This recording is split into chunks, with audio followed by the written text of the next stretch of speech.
Welcome back, my super soul sisters. I hope you're well today, and I wanted to talk about your worth today. Are you hanging with people who find you worthy, who treat you like the way that you should be and accepted in your herd, in your tribe, whether it be in a social environment, family, or even at work? So it was quite interesting. I read something the other day which I thought was quite intriguing, where they were saying, you know, a bottle of water at the supermarket costs like 50 cents. You know, you go to the gym and it might be $2, unless it's the prime one that I was talking about the other day, in which case it was 12. But then you go to, say, the airport and it's like $6, or at a fancy restaurant and it's like $7.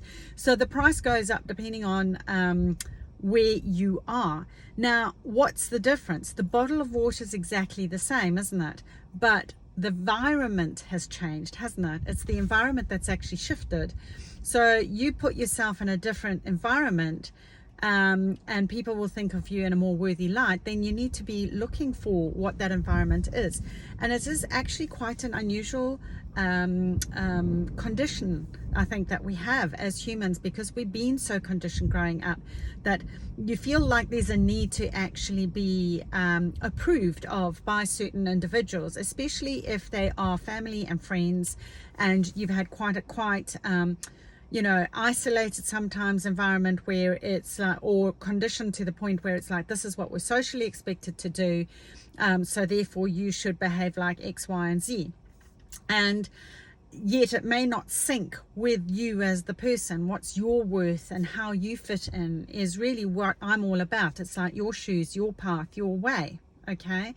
And it's like, if we're not fitting in with that environment, why do we try so hard to change and try and become something that we're actually not? In for what? To please other people, you know? And even then they don't value who you are, because they're so used to you thinking quite often this is, you know, what they've always thought of you in this particular way.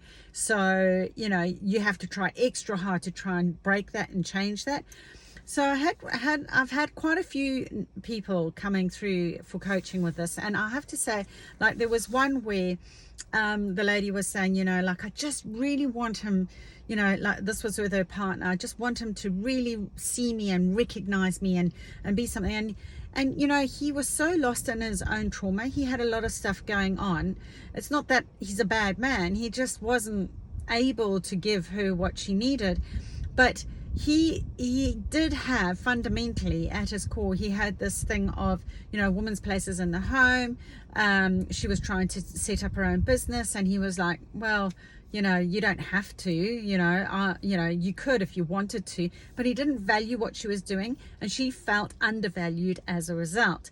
And so, you know, I was like, don't try and convince him, like, to you're spending all your energy trying to change yourself to fit into their map of the world, their way of thinking. How about we just go, do you know what, that's your map of the world, that's how you function. I don't get it, I don't appreciate it, I'm not feeling valued and loved. You can vocalize that in a nice way, not an angry way. You know, I always talk about making requests, not demands, and how you say it's really important. It's just like, you know, I just don't feel like I'm being valued in this environment. And honestly, this is one of the core reasons I find that people move from jobs. People never ever, you know, they always say, oh, you know, I got more money or whatever elsewhere. Yes, that is the case, but fundamentally they weren't happy. And one of the things is, you know, they might be accepted or whatever it is, but if they felt that they were worth more, then that should be recognized, whether it's position, whether it's in pay, whether it's in, you know, being for inclusion. I don't know what it is, you know, that the criteria would be for you. But if you're not feeling worthy, then what happens is that person then leaves. People never leave if they're happy. You know, if they're truly happy with where they're at, and they feel validated, and they feel loved, and they feel worthy, then they're going to stick around. They'll pretty much put up with anything, you know, as long as they know they've got that kind of culture in their environment. So if the environment is wrong, change the environment. It's like if you haven't watched the video, the Lipton shoes video, it's all about that. It's about how the cell Bruce Lipton, amazing guy, in quick summary, you know, talked about how he noticed that everybody with genetics have always said that it's, you know, the genes the problem, but actually he's discovered through his scientific, you know, studies over the years is that it's actually what's around the cell that causes it to thrive or die. So if your environment is consistently toxic, it's going to eventually poison the cell that's in the center. So if your herd or your tribe is crushing your spirit, is you know, making you unwell, then you got to change it. So I was talking to a gentleman the other day with some health issues, and you know, and he's not in a great way at all, to be honest, but I was giving an analogy of like a fish in a pond, okay? And I was talking about like toxic water. So if you think about a pond and you fill that pond up with fresh, clean water, and you know, it's got lots of nutrients and it's healthy and it's got good food and it's got company, other little goldfish or whatever to flap around with, fantastic, right?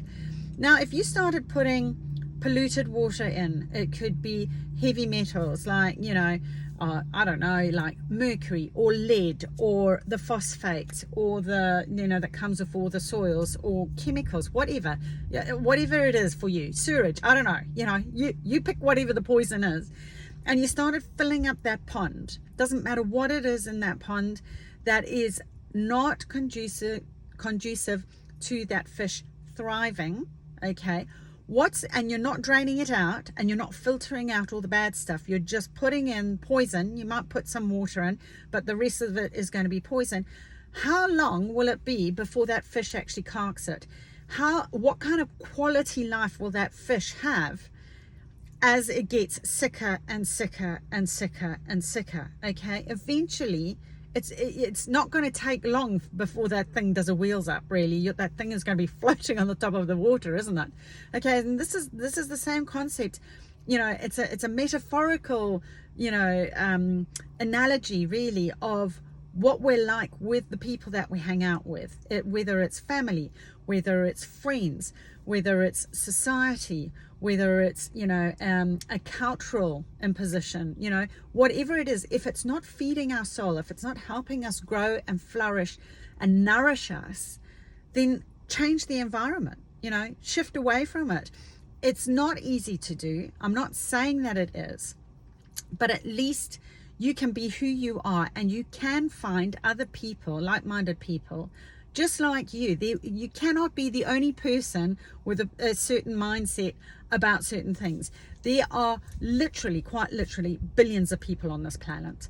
And I was saying this the other day to someone. I was like, you know, you will find your tribe. And if you can't find your tribe, you make the tribe. You know, it's so easy to do. You know, you can go onto Facebook and start a Facebook group. Anyone interested in this kind of whatever it is, fill in the gaps, you know.